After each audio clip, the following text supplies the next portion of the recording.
अस्सलाम वालेकुम तुसां दे पे हो साडा पेज सामी मलिक ते असां वक्त अपने सरदार मलिक नियाजी दे नाल मौजूद हैं ते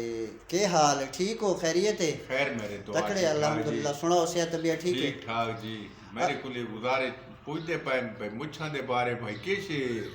इस्तेमाल करेंदे ते केशे लैंदे इन्हां ते तिल्लां दा तेल लैना जी इन्हां दी बड़ी हिफाजत करेंदा राती इन्हां कौड़ा तेल ला के सुता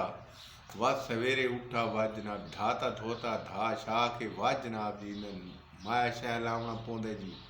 इन्हां दी बड़ी खिदमत। अच्छा खिदमत क्योंकि मैंने बड़े कमेंट्स आए कि पूछो मतलब नियाजी दी कोल भी थोड़ी मुच्छां ते तुसां केशे लैंदे हो हर बंदे दी ख्वाहिश है कि मेरी मुछ नहीं रटोवे ये कितना जी तिल्ला वाला तेल ले तो उतना बेहतरीन मूछ बढ़ती ते और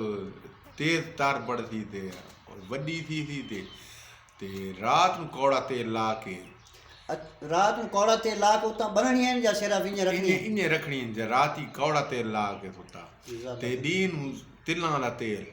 ते इन्हें दी बड़ी हिफाजत करनी पौंदी है ते बड़ी हिफाजत नाल टुरना फिरना पौंदा है ते उन जेड़े बंदा ने भरावां ने शौक है मुच्छां दा उन्हां तुसां के आखना चाहंदे हो उन्होंने आखना चाहता मैं मुच्छा रखो तो तुसा जनाब जी इन्हों सही जनाब जी संभाल के सही इन्हों की तवज्जो करनी है तो इन्हों कौड़ा तेल और तिल्ला वाला तेल इन्हों इसका टाइम घेना पौंदा ठीक ठाक करके ता मुझ बहाल बनती ता जनाब जी जबरदस्त मोच नहीं तो कुछ नहीं मोच नहीं तो कुछ नहीं जबरदस्त मलिक नियाजी जबरदस्त।